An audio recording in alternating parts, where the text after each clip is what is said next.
Everybody, this is Overseer Maurice Cornwell, the pastor of Uplift Through the Word Ministries. Just taking a few minutes just to reach out because, I had a conversation today and it just sort of spurred me to want to just take a few minutes just to post this one. It being Black History Month, I had a chance to sit down and was talking with a couple of young people, a couple of our white brother and sister, and a little young black brother and a black sister, and they were talking about, one of them was talking about how his teacher was asking him a question about what impacted Martin Luther King had on his life, and the young man said, "Nothing really. I can't think of anything." I think he said, "Can't we all just get along, right?" And then one little white guy said, little white brother, he said, "Hey, no, that was the guy in California." I said, "Yes, not Chance. That was Rodney King." And he said, "Yeah." So then the young black lady said, "Yeah, because he marched for everybody's civil rights, regardless of, your religion, your creed, your sexuality, and all this stuff. You can have it." And I said, "No, it was, at that time, it was about black civil rights. The ability to be able to use public facilities, to not have a separate water fountain, to have equal jobs, equal housing, equal education. It wasn't about anything other than that. Having the civil rights to those access, job, housing, education. Okay, and over the years that it has changed, but that's what Martin Luther King marched for. But it was I talked to these young people because I told the two young white people, I said, "I'm so proud of the two of you for actually knowing the history."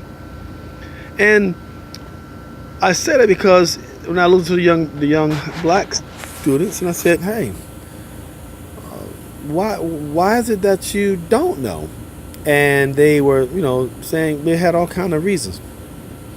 And it was amazing to see how these young people would continue the conversation. And you hear so many blacks, we just argue in a circular way. We say that we're gonna do. They were in school, they take classes in school, and say, "Yeah, we're gonna go to college. We want to do this, want this." But then I heard him say something. But see, well, I know that he marched for us to stand together, united. But blacks will never be united. What? And to hear these young people, yeah, you're right. No, we have too many infight. We hate too much about each other to ever be united and be on one accord. And so I said, that's not a good thing to think nor say. Why are you saying that? Again, I chimed in, and they said, "Well, it's because I don't see us ever changing." Wow. And I thought to myself, that's the future. And I know my children have not been raised that way. As a pastor of a multicultural church, I am careful, and I do understand that there are a lot of reparations that we need to make among ourselves, being mean to each other or nasty to each other, or biases that we may have. And there's sometimes we have to face those biases. And as a pastor, there are times when I had to deal with these things. Okay. That being said, I had a chance to also talk with an older gentleman, and I spoke to him about how I heard these young people talk about us, black people, not ever being able to unite or be together. And here's the thing. He concurred. He said, we won't ever be able to be together. Now, wait a minute. Now, I'm 51. I'll be 52 this summer. And I'm hearing this 70-year-old man say the same thing that I heard these 20-year-old 7-year-old black man say that I heard these little 20-year-old black people say. And then he went off on his tangent talking about, how terrible white people are, and we gotta do this, but you will never get along. And I'm saying, wait a minute, why do we have to make it so that in order to say anything positive about being black, we have to make something negative about somebody else? We don't have to make that mutually inclusive. And then as I'm talking to us black people, okay, I'm not talking about us Christians right now, and I talk about us, we can stand and be nice to each other. It can happen. Like President Obama said, yes, we can. See, it's not about being anti anything else. You don't have to come out against whites or Hispanics or Jewish people or Native American or anyone else just to be positive about being black. In fact, the older guy said to me, and another older guy walked up talking to me, saying things was good when we were colored. We were better then because we had our own stores, and he said that we can grow our own food in our yards. And now, he said, people your generation, speaking to me, he said, you guys, all you gotta do is sit behind a computer now, work on computers. And I said, well, yeah, that's good that we work on computers, but we know how to grow some stuff too. But I'm looking at these two older gentlemen, and again, one on the ranch about how terrible when we were colored, how things were better, we had our own store. And I'm saying, yeah, we did have stores, but it was like a little corner store right in a little neighborhood, and we never built it. I think that we should be positive in Black History Month and find a way to say things that are positive, to do things that are positive, to get black people to be able to stand and say things positive without feeling we have to say something negative or down anyone else. And I think, especially as a pastor of a multicultural church, when I'm dealing with things that anger, that hidden anger, or just taught racism that either side doesn't even want to recognize exist. There's times when we see things when I talk to parishioners who are white and say things, I have to say, you need to be careful with that still, because, and they say, thank you, Pastor. When I talk to my parishioners that are black, and I say, you need to realize that still is racist. and I heard too many of us say, well, a black person can't be racist, because the very definition of racism is someone to have power to actually control a race and have the authority and willfulness to destroy or do such a thing to a race. I hear you and understand. You may not feel we have any power as black people, but you can still have for my definition, a mentality against another race. Okay, so I think we need to be careful in Black History Month. And Dr. Martin Luther King was not in position. He did not live his life and die so that we can separate and find ways that we can be nasty to each other. He did it so that we can actually unite, pull together. And I do believe that, and I'm being very careful when I say this, there's nothing wrong with I would love to have seen in my lifetime, and it's not too late, I'm writing letters, and when I'm going to ask you all to help me, go to my website, upliftmd.org, or go to look me up on Facebook and like me and send me something to just let me know I'm Pastor Maurice Cornwell, through Uplift Through the Word Ministries.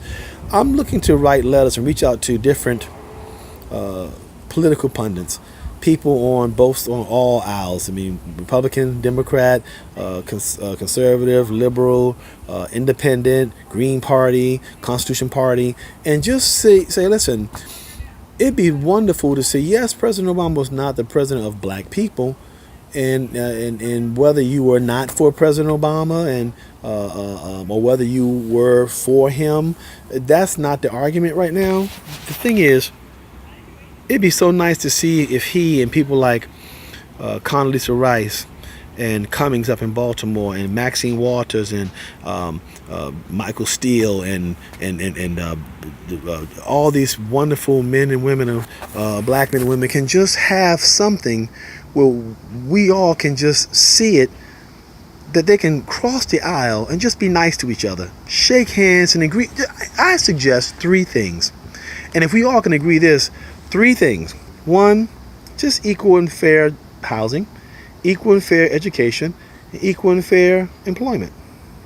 Okay? revamp whatever systems that we have in place. We have affirmative action in place. Maybe it's time to touch it up and revamp it so that it can be used the right way. Some have complained that it wasn't used the right way. I understand that argument too. But nonetheless, we can do that without coming off being nasty or mean or combative or angry, because we don't have to curse the darkness. And if there are people who are non-blacks, whites, or whomever that understand and would support it, that'd be great. But three things: not get caught up on things like, okay, those divisive things like Republicans and Democrats argue over homosexuality. Let's not even touch it, okay? Let's just leave it alone. Let's not even talk about abortion. Let's not talk about just separating in class of blacks. We're just talking about the mere fact that you're a black person. I think the Constitution said 1/8. I believe the Constitution said 1/8 of black blood, you're black. And just having fair housing.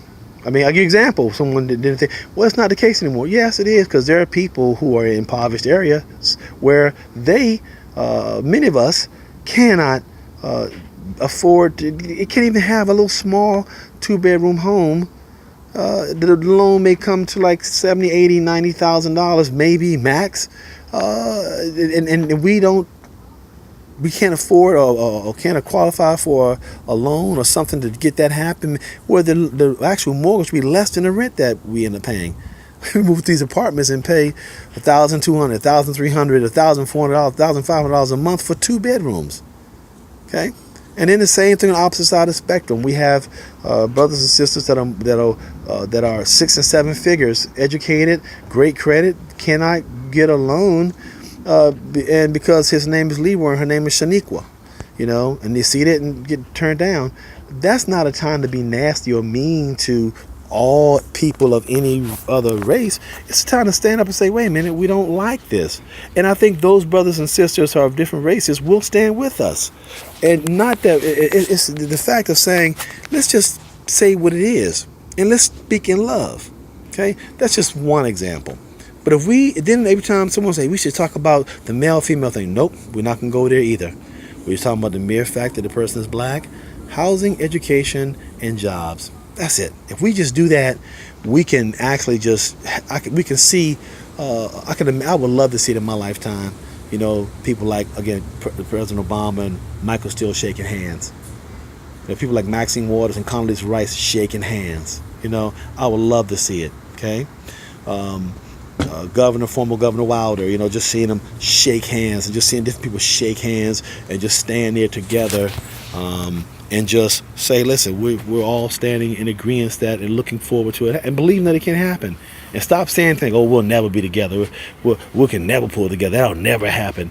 Younger people and older people, it shouldn't be spoken like that, nor should it be believed. Now, there's a book that I read that says that I can do all things through him who strengthens me. And him before me is Christ. But if I'm not pushing that into the conversation when a person is a Muslim or whatever, we're not having a conversation about religion. But if that tells me that we can stand, then we can stand and just be nice. But if someone it's not time to stand up and start giving any type of divisive comments. We don't bring religion into it. Of course, I'm gonna be praying for God to help me because that's who I am. But if we're standing and a brother or sister say, hey, listen, we're standing not against or yelling out there, screaming and being all loud and rambunctious and throwing little nasty signals somewhere. No, we're just standing in love, standing in together, and that's fine. Okay? Now, that's my thought. That's a thought from the pastor's desk. Let me know what you think. Send me a note, email me, go to our website, upliftmd.org. And look us up on Facebook. Same thing, Uplift Through the Word Ministries. Or you can look up myself, Overseer Maurice Cornwell. And let me know what you think, guys and girls. Let me know. Let's pray together, because I believe love is the answer. And again, the whole thing, we don't have to be bitter or nasty to anybody else. Black History Month is about celebrating Black history and the positive things and what Black people, I don't say African American, I say black. It's who I consider myself.